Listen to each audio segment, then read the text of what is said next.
I've been playing Final Fantasy Brave Exvius for over a year now, and you don't play a gacha game that long unless you really enjoy it. So I'm going to go over my progress after 1 year and kind of talk about some of the things that I've really enjoyed about the game. And if you're curious about what an account will look like after 1 whole year playing FFBE, well, you're in the right place.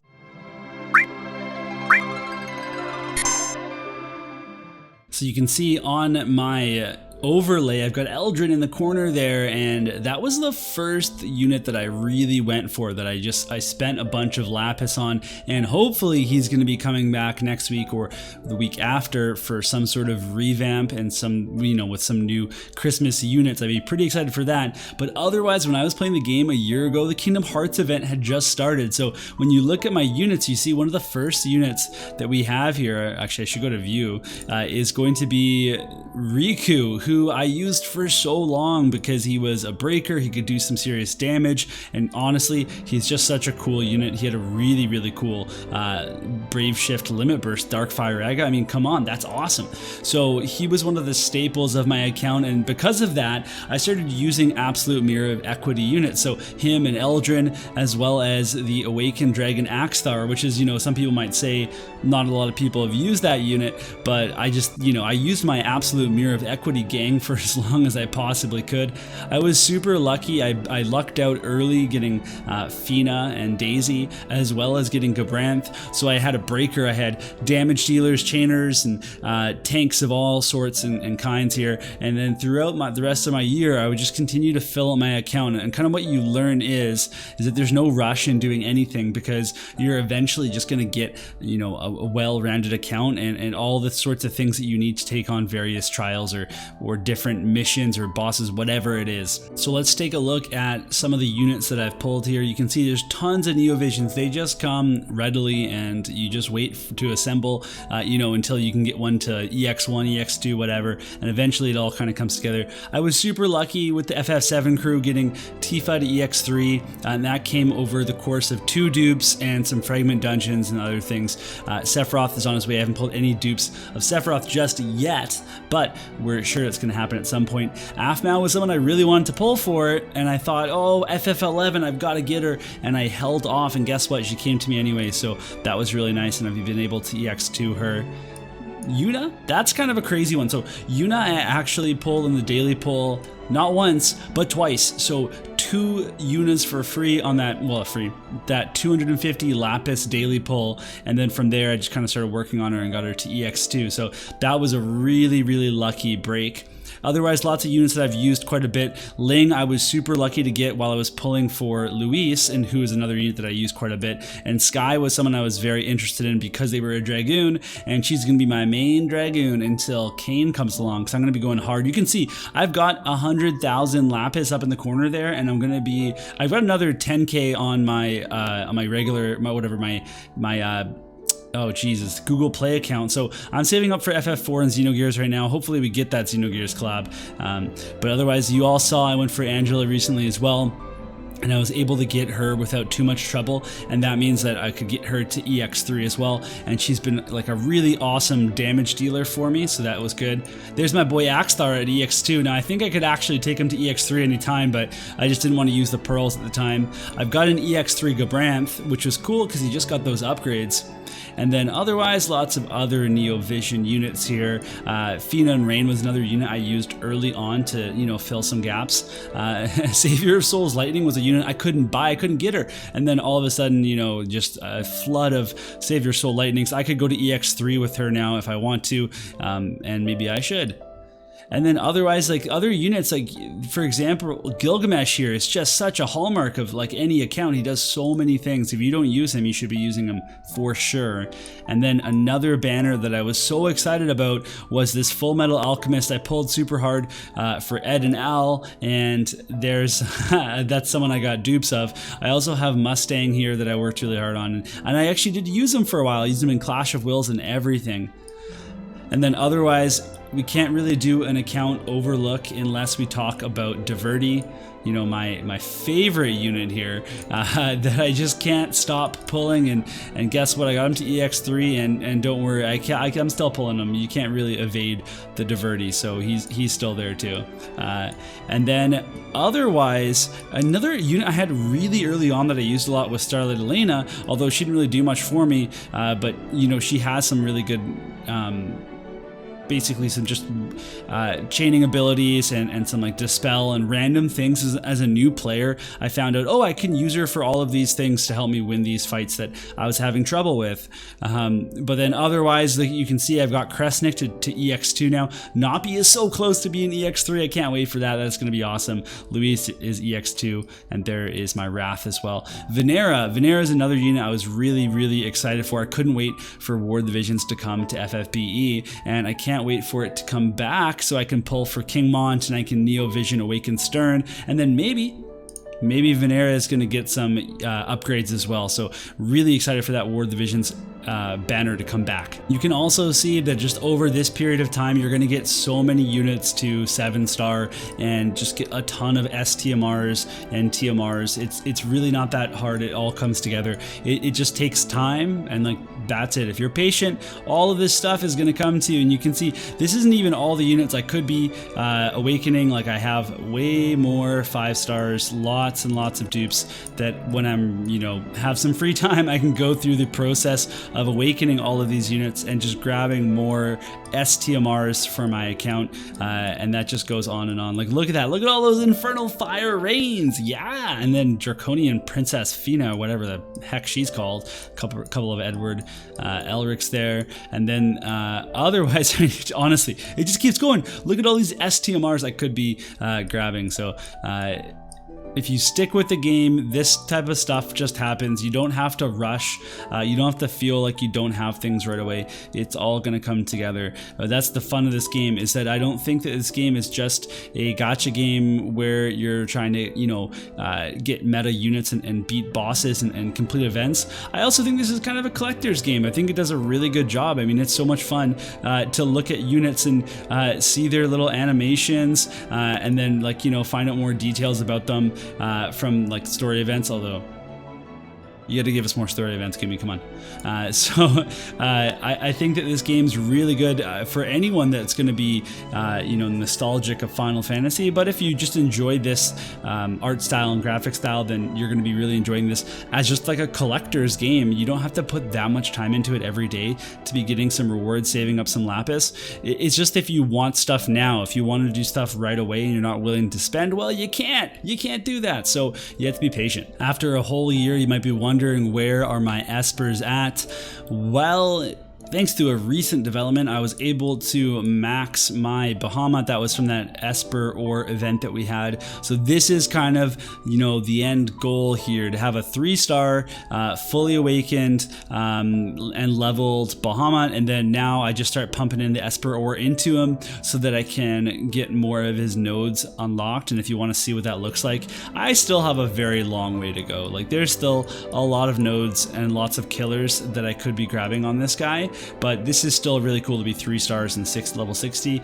The rest of my Espers are all 3 stars as well, but they're much lower levels because it takes a lot of super sight to be able to do this. I've been very lazy and I haven't unlocked Ashura yet, but that's something that I should be doing at some point here. But either way, what you're really looking for with Espers is that you can go ahead, that's a bad example to pick, if you can find the quickest path to get to these different killers, right? So I know there's lots of cool stuff on here that you might be wanting, but really it's just how much do I have to unlock just to get to that Maneater Plus, just to get to the Demon Killer over here, and then, you know, eventually get to that Demon Killer Plus. And if I do that with all my Espers, then I can sub them in for various builds depending on what kind of boss I'm trying to kill, and you don't have to worry about as much unlocking everything. If you try to unlock everything, you're going to have a sad time. Next up, we'll take a look at equipment, and this is another thing that comes together fairly quickly. So there are some things that I've put a lot of work into. For example, getting 2 Ultima Blades +4, which is your Cobalt Blade Noctis's. Is it Cobalt Blade or I don't know. There's a bunch of different Noctises. It's his STMR, and you have to upgrade that, and that takes a while, right? But you can see that just eventually you just start building up all of this stuff. So multiple dark vision weapons and just a ton of different STMRs and various things that you can have here. So if we take a look at, for example, accessories, again, like things that just kind of build up. I got lucky with those Tifas, but you know, I grabbed 2 of these Nomad necklaces from Sky when I had the chance, and eventually you just start to build up your whole roster. Now, I may not have as versatile an equipment set as, you know, a day one player, but I still have a lot of good stuff, and things come around every so often that you just want to make sure that you get so that you can do, like, you know, for example, when we were able to get Jessie on her banner, and then you get something that's super useful like this. Now I know that this is actually, this one's limited, the Avalanche Jessie and Avalanche Biggs, where you can get this like draw attack and stuff, but there's other examples of things. For example, the Moogle charm. This is something that you just get eventually. I mean, look at that. It's a 50% provoke and then some elemental resist, some defense, and some spirit. Like little things like that that you just get over time. Like here's something from the Tomb Raider that's, you know, it's not the best piece of equipment in terms of pure raw stats, but it helps fill out some of those different stat bonuses that you're trying to build towards. So if you play long enough, you know, yes, you might go look on FFBE equip and you think, oh, I'm like so out of luck because I haven't been able to, you know, I wasn't playing during this event and I didn't have the Moogle charm. Well, eventually those things even out, and you're going to be able to get all sorts of good equipment. And again, it's just like that waiting game. So we can look at the same thing if I go ahead and I sort all other slots by magic. There's lots of good stuff. I got the dark Gambitine here, you know, Terra Sword upgraded, and then there's like trial weapons that you can get pretty easily as well. Just lots of stuff that kind of comes in when we look at accessories. Like you just start to build out your roster really quickly of equipment, and it's something that you can see. Again, I got the Clash of Wills helmet here, and then Vivi's hat and all this stuff. Like it takes a while, but again, you can get it. You can work at it little by little. So in terms of playing the game, I've been able to complete all 3 of the first seasons of story. So season 1, 2, and 3 all done within 1 year. I could have done it even faster. There was a 2-3 month period where I wasn't doing any story at all. I was kind of just like in maintenance mode, and it's something that you can catch up on. And obviously when you play, it gives you such a good experience as a new player to be clearing story and then just kind of giving you some house money to just play around with banners and go for what you really want to go for. I know people that have been saving up for a long time that don't have that kind of cash reserve to save with. It's tougher to pull on banners, but when you're a new player, you can kind of have fun and kind of go for the units that you want because you have all this story to complete. And I definitely enjoyed this story. I think this is probably my favorite story of any gacha game I've ever played. So that's kind of saying a lot, and I'm really excited about season 4. I've just started it this week.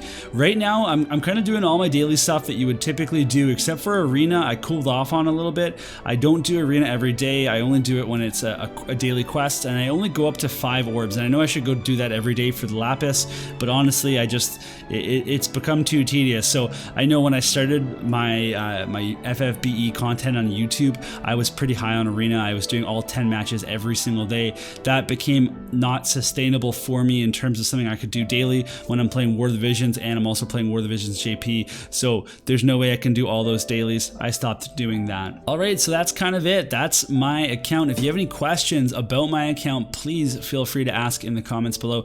I'm still feeling really great about the game. I've never really had any thoughts of stopping playing. I'm looking forward to Final Fantasy IV. I'm looking forward to Xenogears. I'm looking forward. I love doing Dark Visions, and I love Clash of Wills, although I often don't have a lot of time to really fiddle around with it. There's been quite a few Clash of Wills where I've had to, on the last day, look up like a Deuce gaming guide and just kind of clear it because work's been so busy this year. But I would have to say I'm really enjoying all the game modes. I do like all the events. Like I just like clearing events in this game because nothing's hard in terms of events, but the rewards feel like decent, and it's just like it's something that I can be doing while I'm watching the news, or maybe I'm watching a sports game or whatever. I'm kind of fiddling around on my phone. And I love that it's portrait. Like I love portrait games. My favorite gacha games are portrait games. So still feeling really good about the game. Really excited for this next year of playing the game, and I can't wait to see if Eldrin gets upgraded. If he does, then I'm for sure going to be trying to get some of his shards. Maybe I'll do a few pulls and then use some summon coins or something so that I can get him to EX3 and enjoy him at his full potential. I mean, that's a big if, so we're hoping that happens. Otherwise, let me know if you've been playing the game, if you're still enjoying it, and kind of your experience especially if you're a new player like me. Like, well, I guess I can't even say I'm a new player anymore because I've been playing for an entire year. As for content for FFBE, I think that I'd like to still make beginner guides. Like, I want to make a guide on chaining and some other things.